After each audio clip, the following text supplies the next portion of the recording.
What's up, my people? How na day waiting they happen waiting this right here with me. I have the veteran actor. I feel like this is an opportunity. Thank you so much, sir, for the opportunity. You're welcome.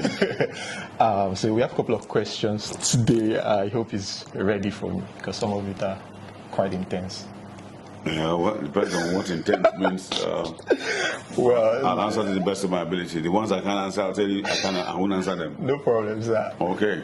All right. I want to ask you the beginning of your career. I think in 1996 you were starred in the movie Silent Night. Oh yes, Silent Night. Black Arrow. Black Arrow. Yeah. So how was the experience? Silent Night was one movie that, to tell the honest truth, I wasn't really prepared for. In terms of what the after effect. It wasn't prepared for that movie? For the after, no, not for the movie, but the after effect of it. That's what I'm talking about. Listen, here in the ghetto, mistakes are very costly. It could have cost our life. Get out. Come on. Please tell me what Okay. Chico had walked up to me because Chico was directing us in a soap called Fortunes, and from Fortunes we went into something called Mega Fortunes. It had Regina Askia, Patata, Ramsey, and quite a few people, and then later on Tunjiba Mishigbe started directing. So in the course of the production, he said he had a script he wanted to shoot, and it was called Silent Night, and he felt he wanted me to shave my hair. Silent Night I wasn't the lead. Funny enough, but you stuck out. Funnily enough, Yeah. I wasn't the lead. The lead was Ramsey Noor. He was the lead in the movie. So we shot Silent Night and we did what we had to do, and boom! Before we knew it, Okay, so became heavy. how much were you paid? Ha! I feel like this is a question a lot of people don't ask. On Global TV. I mean, we just want to know what as at that time. Yeah. As that time was good. That's The what time, I thought. it was- At that time, the pay was relatively good. What I was paid that time, you used to build a house in that time. Really? Yes, you used to build a house. If you were focused and you had your plans and your head was tightly screwed on, you could. Okay. The challenges weren't as overbearing as it were now. But he did well because we went on to do Silent Night 2, which now became me as a lead. And Silent Night 2 was a runaway success. It was quite big, it was massive. And then we tried to do Silent Night 3, which became... You tried to do Silent Night? Yeah, we did Silent Night 3. Then we shot Silent Night 3, which was a successful disaster because we outdid ourselves, and he ended up not right the way we wanted it. Let's talk about storyline. Storylines in Nollywood, I don't know if you've paid attention. Although, I mean, I know some actors have argued that, it's the movies you watch. Go watch this movie, go watch that movie. But we're talking about majority here. I noticed that the storylines are not as, good as before. And, I've watched a couple of Nigerian movies on Netflix. And seriously, I don't know what I think about some of these storylines. It's like somebody just sit down one day and just come up with something. If your storyline is bad, you will not even get on Netflix. But I've seen some movies that, I don't know, maybe it's just a personal it's exactly. You just hit the nail on the head. It's a personal thing. There are no stupid stories. It depends on the treatment. How the stories are treated. I don't condemn stories like that. It's a treatment. What do you think about remaking a movie? Let's assume a producer wants to remake this Silent Night. Would you allow that? Because these days people are saying that just leave these movies, just leave it. Don't do another one to destroy. We're remaking Silent Night, but we're not going to allow anybody to touch it. We've been talking about Silent Night. Do you think it's going to be as good as it was back then? Because Silent Night was a great movie, and I feel like sometimes it makes a dent. Maxim, my name is Segun Arinze, and I stand for quality. And I don't think I will see myself doing a stupid movie. So when we decide, we're actually on the trail of doing silent night. We're on the track of doing silent night when we lost Chikojiro. And I've spoken to the wife once, and we're going to go back to silent night. We're going to get silent night right and do silent night, do the remake. So it's a quality, is what we bring on the table, the quality of what we bring on the table that counts. And also in that same vein, I don't think any movie is stupid. It's a treatment that's stupid. No story is ever stupid. If you sit down with a good team, you get it right, you get your stories right. And then again, budgeting is another problem. What makes movies look stupid. If you don't have the right budget, I've always believed that I want to do something. If I don't get the budget, let me not even just try it. But once the budget is there, I will do it. Listen, you know that saying, now better soup, now money killer. But I've seen movies like that. That honestly, I don't want to mention names. You've seen movies that better money there and they don't cook the soup well. Great camera, maybe they cook no good. They don't cook the soup well. The person who mix all the tomato and onions, or maybe he fry the pepper first before he's setting where you know good. Let's talk about politics. I mean, I'm sure that you've seen it. I mean, it's everywhere. Zack Orji was bashed on social media. What is your take on this? My take on it is that everybody has a right to support whoever candidate they want to support. Do you have a candidate that you're supporting? Of course, you don't expect me to tell you if I have a candidate or not to get a candidate. To start with, I'm apolitical right now. My situation right now makes me very apolitical. I'm the president of Association of Voiceover Artists. I cannot have an opinion, a personal opinion, because if I do that, it means it's the association that's speaking. So I won't even go near there, even if I do have a personal choice. But what I'm saying is, I think it was wrong for the Nigerian public to bash Zack Orji and whoever, the rest. They have a right to support whoever they want to support. It's their right, it's their legitimate right to say, this is my candidate. You don't have a right to tell anyone not to support anybody. I think it's stupid, it's myopic. You know the way Nigerian thinks, is the bandwagon thing. Stupidly bandwagon. Yeah. What if I wake up tomorrow and I say this person, you want to come and fight me? You can't fight me. I will come out for you too. Let's go on social media and abuse ourselves. I'll abuse up to your ancestors. I will abuse up to your ancestors. Your ancestors will be quarreling with you at the end of you. When you dream, you'll be seeing your ancestors tell you why you go find that guy trouble. They have a right to the choice of candidate. If you go into a restaurant and you find me eating rice and you want to eat a bar with your kind of soup, will you come and tell me, oh, you must come and try this soup, it's very good? Why are you eating that rice? You're stupid for eating rice. No, it's my choice. Sure. And that's one thing that Nigerians don't know. I think we're too emotive and we've lost track of realism. Anybody wants to support anybody, let the person be. That's his decision. But during your own interview, there's an interview I think you did with Legit TV or something a few years ago. You said that it is time for the youth to take over, something like that. And now it could be linked to Peter Obi. No, when I said the youth support the youth to take over, if the youth are not ready to take over, what will you first step to that take over? You put a gun to their head, say it's time for you to take over. If they're not ready, they're not ready. When I made that assertion years back, I said it's time for you to come into governance. I didn't say pick a candidate. I said come into governance. If you listened very well to what I said then, I said it's time for the youth to come into governance. I did not mention any name. Yeah. And as I'm still standing, I have not mentioned any name. I don't have a candidate of choice as I speak to you right now. Because like I said, by virtue of my office as president of the Association of Voiceover Artists, we are apolitical. Because the reason why people are concerned about that Zack Orji supporting this candidate is because he's old already. Listen, excuse me. He has the right to support anybody. Let's not even go discussing this. Okay. If it is his right, like you guys say, he can choose and decide for anybody he wants. Yeah, let's speak. You see, Nigerians are full of shenanigans. It is his right. He's within the confines of his right. Zack Orji, do what you want to do. I had a discussion with him. I said, please, focus. Follow your heart. Don't you as Mexican have somebody you want to yeah, support? I actually have somebody. Exactly. Likewise everybody. So okay, so your name, Segun Arinze.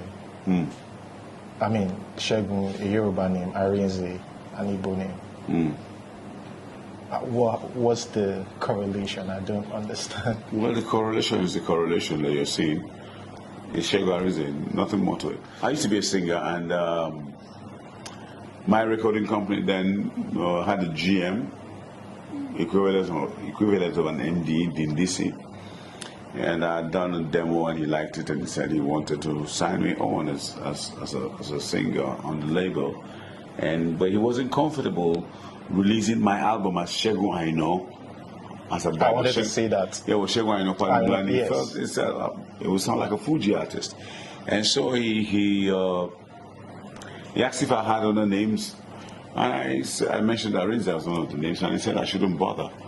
That he wants to think through it and then get back to me. And then when we'd finished, I was going to release the album, and I saw Segun Arinze signed on as an artist, and I went to meet the DC and I said, "What's that?" And he said, "Just leave it. It will work." Well, we left it like that, and well, this is the after effect of it. This was in 1991. 1991. Yeah. Even before the movie Silent Night. Silent Night was done in 1996. What was the first movie? My first movie was Vigilante, 1988. 1988. Yeah, with the Adesoya brothers, Afolabi, Adesoya and Deji Afolabi. Okay. Afolabi and Deji Adesoya, Okay. who the RMD was in the movie, and quite a number of people were in the movie in 1988. We shot in Ogba. What's your thought about actresses doing better than the actors in the industry? I mean, I watched this guy's interview. I've forgotten his name. I think Gideon Okeke. He's very outspoken about these things. He mentioned the fact that you see an actor put in the work, do all these things, and a producer can't even risk that guy's talent. But a producer would risk, a lady that just got in will risk 50 million naira on that lady for a movie. Nobody has looked at me, as proficient as I am in the work that I do, and says, "Gideon, because of you, I'm bringing out 55 million to make this film because I really think you're great. And I think that your talent can ROI my 55 million back to me."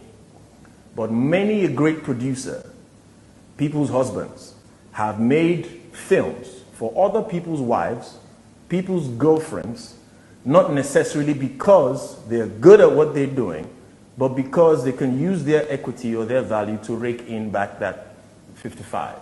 But there are a plethora of guys who are really, really talented.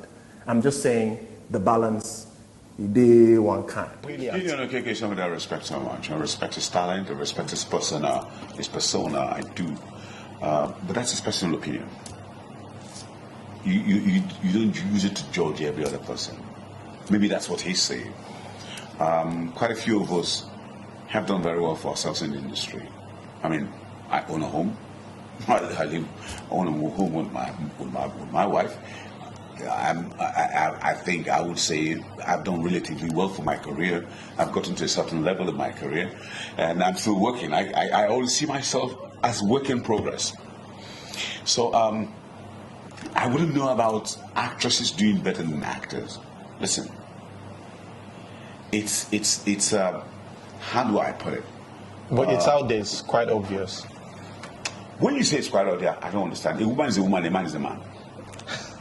I don't understand that. These actresses. We're having a conversation here. So let's follow the convo. A woman is a woman, a man is a man. Men will always chase after women, whether you like it or not. Whether you believe it or not, men will always chase after women. Okay. Now, if you say men will chase after men, that's a ratio of virtually 0.1 to something to 100. A man will see an actress, whether married or not married, regardless, will lust after the actress and will go after the actress. Now it depends on the actress whether she wants to do or not to do. It depends on her. But we'll have the opportunity. A man will always do favors for a woman, whether you like it or not. Whether he has a relationship with her or he doesn't have a relationship with her, I just like this lady and I want to do that. Are you getting it? Okay. Same way, vice versa. There are women who will see a certain actor and say, "Oh, I like this guy," He probably does not want sexual favors, but I just like him and does things for him. Corporate bosses will come for an actor and say, oh, we like what he's done, he's got a great persona, and we think he can reach out to our audience and relate with them and give the actor that thing to do. Same thing we'll do for the actress. So I don't know where this conversation is coming from that actresses do better than men. There are actresses who are languishing, who are stewing in poverty. Permit me to use that word. There are actors who are also stewing in poverty. Now, let me tell you one thing. Everybody starts the journey. It's not everybody that will finish that race. And it's not everybody that has the same grace to finish that race. My grace is different from your grace. So I think it's preposterous. I think it's stupid. I think it's obnoxious for you to come and say that women are doing better than men in Nollywood. No, it's a level playing ground for everybody. Okay. It's how you package yourself. Okay, let me pick it from this point. Most of the time, when stories like that surface online, it's usually linked to an actor begging for funds on social media, especially a veteran actor, begging for funds on social media. My brother, anybody can beg for funds, can appeal for funds. It's not a peculiar thing. But why is it always actors? It's always like that all over the world. The females hardly come out to beg for funds when they are down. Let's not use the word beg for funds because it sounds very pedestrian and insulting when you say beg for funds. They appeal for funds. They appeal. That's that word. Yeah. Now, when you go saying that they go appealing for funds, anybody can appeal for funds. Depends. All fingers are not equal. But I also think that this also begs the question as to why don't we have residual money? When I was president of Actors Guild of Nigeria, do you think it's their fault? I'm coming. Let me finish. Yeah. When I was president of Actors Guild of Nigeria, we had this issue when we traveled abroad and we saw things, the way SAG, that Screen Actors Guild, was set up. And at that time they were merging with AFTRA. And they merged. Now, there's what you call residual money. If producers in their right senses will agree to residual money, you will not be finding this problem. Residual money is an indirect insurance money. Let me tell you why. I do a film. It's a hit. 1, 2, 3, 5 years down the line, the producer is still selling that movie. He gives it to different platforms and is making money. And he tells you that he has paid you. In the US and in England and the UK, I do a film that goes round. If he sells it all our platforms, he comes and gives me what's called residual money. Because my guild are working on it and say residual money. What is residual money? That there is a certain percentage that's paid back to you because of what you have done. So you can imagine if you have done like 10 movies and residual money is coming in, you don't go appealing for funds or seeking funds elsewhere because you follow your residual money. That is what you call the pensioner. So who do we blame? Who do we blame? We blame everybody in the industry for being stupid and silly. We blame everybody. It's a collective responsibility. We blame ourselves. It's everybody, from the producer to the director to the actor to the marketer, everybody. It's a whole hog, it's a whole line. You blame everybody. Now, once you can sort that out, that's why we've been talking about MOPICON bill, Motion Picture Council bill. Once you can sort that out, and there's residual money paid for. Look, I'm the president of Association of Voiceover Artists, and I'm talking about residual money now. I have a case on my hand right now of somebody who has done voice for a certain set of people, for a certain telecommunications, and up to now they're using it over 7 years. They've been spreading this voice around, and he hasn't gotten a pay for it. They changed from one agency to the next agency, and they're still using his voice. And he's asking, and by God, I'm telling you, we won't get the money because I'm writing those agencies, and I'm getting our lawyers to tell them, you must pay. You don't exploit person. You don't exploit people. You can't do a voiceover for a particular period, and then I'll take that voiceover and you can start using for other things. It is wrong. Totally wrong. Yeah. Totally wrong. So when actors begin to earn residual money for the jobs done, then we'll begin to. I'm also going to have this conversation with Emeka Rollers, who is president of Actors Guild of Nigeria right now. I started it in my period. When I was going to bring up residual money period talk, they were quarreling about it. But this is the right time to start talking about residual money. You must talk about residual money. You must pay actors for jobs done over years, and you're still selling them. You're making money. You've made money. Pay the actor. There has something must be coming. Even if it's 10 naira that's coming into his account, it is something. That way, that actress will not go out appealing for funds when he or she is down on his or her luck. And then, of course, the issue of insurance. We don't have insurance. Many people don't trust insurance company. You don't blame the government for this too? Why would you blame government? What has government got to do with residual money or insurance? What has they got to do with it? Some people said it's in the system. Listen, the only thing that government can do, the only thing government can do for you is enable you, give you the enabling environment, empower you. So will government come and start paying you because you did not get money from so movie? No, come on now. There's much that the government can do. In Hollywood, do you blame Hollywood for residual money? But it's a system. It's a system that works on its own. I saw a whole building, a 4-story building, dedicated to residual money, and every month and they post out checks to individual actors. Why would you want to blame the government for that? You blame yourself. Because if you do not set your foundation very right, chances are you fail. Okay. Let's move away from there. Let's talk about roles now, sex for roles. This is a big issue. Some ladies say, I tried to get this role, but this producer wants me to come and see them in the hotel because I couldn't come, I wasn't given the role. This thing actually exists, sex for roles. Is this a big problem in Nollywood? Is this creating a dent in Nollywood? Because at the end of the day, you give the job to someone who's not as good as the person who is perfect for the role. Well, if you're stupid enough to open your legs for a man to enter, a producer to enter, and doesn't give you, then you're stupid. You're successfully stupid. I tell every young actor and actress that, in fact, actresses, I tell them when I go for training, first, producer director should see you for this, for the intellect in you and the capability to do it. All right? Nothing wrong in falling in love. There's absolutely nothing wrong in falling in love. Fall in love with a producer director, that's entirely up to you. But don't put that in front. If you're stupid enough to allow that to happen,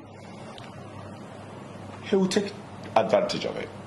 I have said I was going to discuss with Victor Ohai, who is the current president of Directors Guild of Nigeria, because I was in the house, Film House Africa reality show, and we talked about this, and most of the young actresses told me, in fact, they regaled me with a lot of tales. I said I was going to discuss with Victor Ohai. Yes. Now, we find a lot of directors with this kind of stupid sexual disposition that you've got to sleep with me before I give you a role. Listen, let me tell you one thing.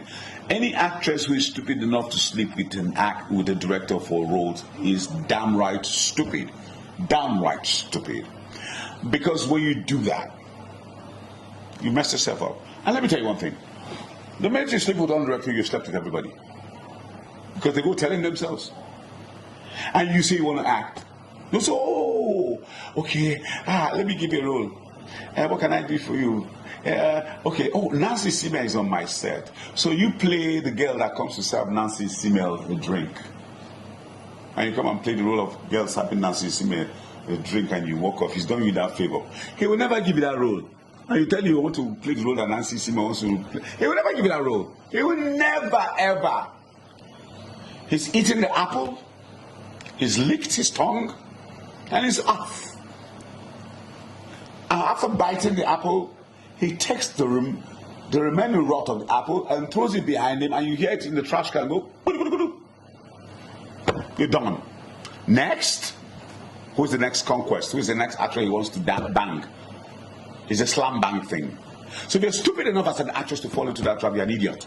And I don't have any pity for you. So, I mean, we've talked about cliques, and we just mentioned sex for roles. Let's assume I'm a female. I really have passion for this thing to get into acting. What is the process for me? I don't know anybody. I don't know. I have no idea on how to go about this. What's the process you go for an audition? You have your reading, you talk to the director. If it's not your time, bid it. If it's not your time, bid it. Wait for your time to come. Don't be in a hurry. Go and check everybody who has slam banged and a director. They never go far. They don't. The highest they do, you come and play waka pass. They're the big person they want to do. You play waka pass and you go. And you're looking stupid. But if you actually believe in yourself, in your talent, in everything in your head, you wait for it. Tell the bloody, stupid, idiot, stinking director, see me for this, not for my physical attributes. Because let's not restrict this to just females alone. I mean, we've heard about actors too. You know, the I don't know if this is okay, but the gay. They are wimps. I don't want you to talk about it. Let's even discuss about their wimps. I don't want to talk. Let's not even go there. Whatever it is there, it's none of my business. My concern right now, it has to do with the females who I believe should not allow themselves to be exploited sexually. That's my concern. I don't care about any other thing. I don't. Okay. If a guy decides to be stupid, that's his problem. He wants to be stupid. He wants to be idiotic. That's his problem. That it doesn't have to do anything with me. But for the young actors, young actresses, I'd like to protect them. I like the young actresses protected. And like I said to you, I'm going to speak with Emeka Rollas, who is the president of Actors Guild of Nigeria. I'm also going to speak with Abubakar Yakubu, who is the Secretary General. Something has to be done about exploiting young actresses for roles. It has to stop. If an actor decides he wants to be stupid, myopic, oh well, he's welcome. Still on that money. Some of these are rumors. These actors launder money for politicians and for, you know, Yahoo boys and top guys in the industry. Now, I don't know about your set, but the fact that you're a veteran in this, I mean, what is your thought about this? I've never laundered money. Because I watched an interview, Daddy Freeze interviewed a lady that stays in US. She says she works with some security in a security department in US or something, and she actually mentioned that. That's why I'm asking that this. Anybody can come up and say anything. Anybody can come up and make any claims. Because they wonder why. No, let me explain something to you. Anybody can come up with any claim, any spurious claim. The fact that one person does it doesn't mean it's everybody that's doing it. So anybody, any buffoon, any idiot can come on and say something happened, this person happened. Let me tell you something about Nollywood. I think you need to understand clearly something about Nollywood. We have a lot of cloud chasers. People who chase cloud. They have nothing else to do but chase clouds. In Nollywood? In Nollywood, outside Nollywood, who cling on to Nollywood and use it to chase cloud. Just because they think they want to get to a certain place. And once they're done with it, they dump it. So any idiot can wake up and say any rubbish they want to say. Listen, let me tell you, the advent of social media has brought in a lot of shenanigans. Social media is such a big spectrum that people just latch onto it, say the rubbish they want to say, go away.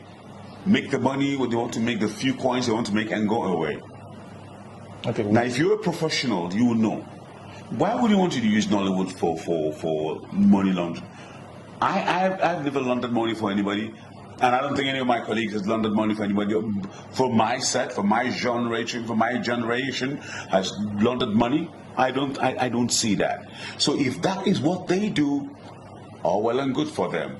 And the day the law catches up with them, they'll answer to the law. But as far as I'm concerned, and far the people that I know, that I work with, they got a lot of pedigree. So any idiot comes up with a spurious claim that they do money laundering, they do racketeering, they do prostitution, that is their bloody business. You know, my good friend Zig will always tell the story of the elephant. The elephant is big, and some part of the elephant is smooth, some part is rough, some part is soft. So he talks about the story where you see blind people who go touching elephants, and they feel those aspects of the elephant. They have different opinions. Yeah. Now, I'm sorry to say this, I know this is national TV, Yeah. but you know the truth. Yeah? Oh. Opinions are like, everybody has one. Okay. So that's it. Okay. I wanted to ask you, you're from Badagry. I watched an interview you did with Oke Bakassi, and he asked if you could swim. So now that's I can't swim. You can't swim, yes, that's right. But my question is, where did you grow up? I grew up pan-Nigeria. I grew up in Kaduna, I grew up in Jos. Where were you born? Oh God. That's how I'm coming to. I grew up pan-Nigeria. I was born in Onitsha.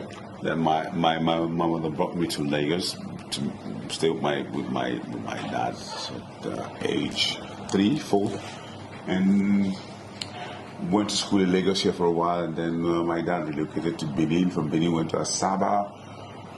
From Asaba, we moved all the way to the north. Went to Kaduna, and then I had my schooling in Kaduna. Wow.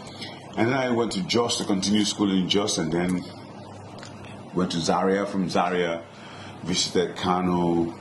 It's just been a roller coaster of a journey for me. So you speak Yoruba, Igbo, and Hausa? Yes, I do. Interesting. But sorry, I missed that. We went to Kwara State in Ilorin, and schooled in Ilorin. Actually, where I finished my secondary school in Kwara State, the Victory College of Commerce and City, which then got changed to Victory Comprehensive College, ADD in Kwara State, on the outskirts of Ilorin. But we stayed in Ilorin for a while, and after that, got back to Lagos. And then I went into to do dramatic arts, and the rest is history. Okay, the next question is about your project. Do you have any projects you're working on? I have quite a number of projects that I'm doing right now, but it's best to just keep them on the wraps until you're ready for it. You know that thing they say, when you go running your mouth about something, it probably will materialize at the end of the day. So I like to keep them on the wraps until I'm ready for it. When it materializes, they can make the announcement to say, okay, hey, this is what we're doing. It's always very tough when you say things and it doesn't come to pass. And so one has to learn to just keep it on the check. You were, should I say you were, or you're still a musician? Well, it depends on what you're looking for. I'm a singer. I do that. A singer is always a singer. I had a couple of albums out then in the 90s and way back into early 2000s. Because I know you released an album in 2005 and within 2005 and 2009. Yes, I did. The Moods. They have In the Mood. In the Mood, yeah. Yeah, and then, but the first album was 1992, which was Dreams. Wow. Which is Dreams. I still do my singing when I find the time. I'm actually thinking of doing a collection of my favorite songs. I'm thinking of doing an album called Arinze and Friends, getting a lot of my friends who are singers, in quotes, who are very good singers. We'll do cover versions of all the songs, all my favorite songs, and then put them out there. I think you featured Two-Face in one of these songs. Yes, Two-Face was on Power to Say No. Not just Two-Face, but also Sonny Neji. Both of them were on Power to Say No. And then I had Micah Remu do the alto sax and the song Dreams. Well, I noticed something. Actors usually try their hands on things like that. I mean, no, I was a singer. I was a professional singer. Before acting? Yes, I started the singing thing before I decided to delve into acting. Though I trained as an actor, but I wasn't in the mainstream acting. So I was more into music then until I decided to switch and pitch my tent with acting. So how many movies have you acted? I can't count. Honestly, Mexican, I can't count. I don't want to try. Yeah, I know some movies say 180, 160. They have time to be counting. I don't. You don't think you need to keep track of? Keep track of at least an estimate. The internet will keep track for me, so I'll go look at it. I think it's too much of a job for me to sit down and counting the number of movies that I have done. It's like counting your children. It's crazy. Okay, let's talk about money in Nollywood. I mean, there's this thing now that Nollywood actors and actresses don't get paid. I mean, what's your input on that? I mean, they don't get paid like the money is like a meager, more like a meager salary. I don't think I want to engage in that kind of discussion, because if I do, I will upset the status quo. Why? Because I have been once president of Actors Guild of Nigeria. Yes, that's so why I would rather want to play safe and just watch them do that. In terms of remuneration, I think you get what you deserve. Okay. You get what you deserve. So if you put yourself in that situation where they pay you peanuts, good for you. Put yourself in that situation where they pay you well, good for you. Put yourself where you're in the middle. There have been rumors that these actors or actresses have clique. If you're not in that clique, you wouldn't get as much job that you're supposed to do, even though you're talented. I'm not a clique person. I don't click with anything. You don't belong to a I don't do cliques, but I'm doing my work, and I don't think that anybody would stop me from that. I've been working. I'm not a clique person, so I like to do my work, and my body of work, tell the old street, it's heavy. My body of work is heavy, so I don't click. I don't do click things. I believe that my talent will get me to where I've been. And mind you, myself and quite a number of actors are pre-Nollywood, before it got eventually Christian does Nollywood. A professional is a professional.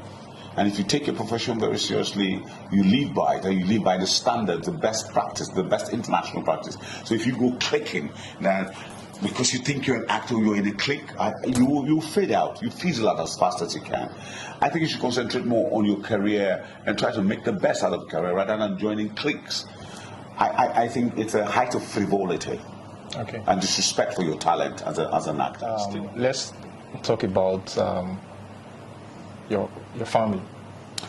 Family is one thing I like to keep out of the media. I've always said that I don't want to involve my family in the media. I love my family very much. I keep them out of the media.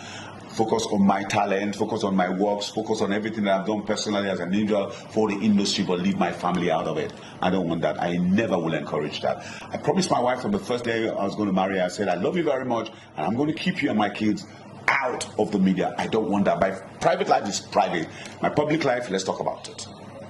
Okay, we don't even have the right to know how many kids. I know where you're driving your car to. So I'm not driving. Park the car, put the brake, draw the handbrake off with addition and stop. Okay, I think that will be all. Okay, thank you so much. It's been nice talking to you, Maxine. We'll be waiting for this all this while. Thank you so much, sir. All right, guys. That's where we're going to hold it. Thank you so much for watching, and leave in the comment section below your thoughts or what you think about his opinions. And yeah, till see you next time. Peace.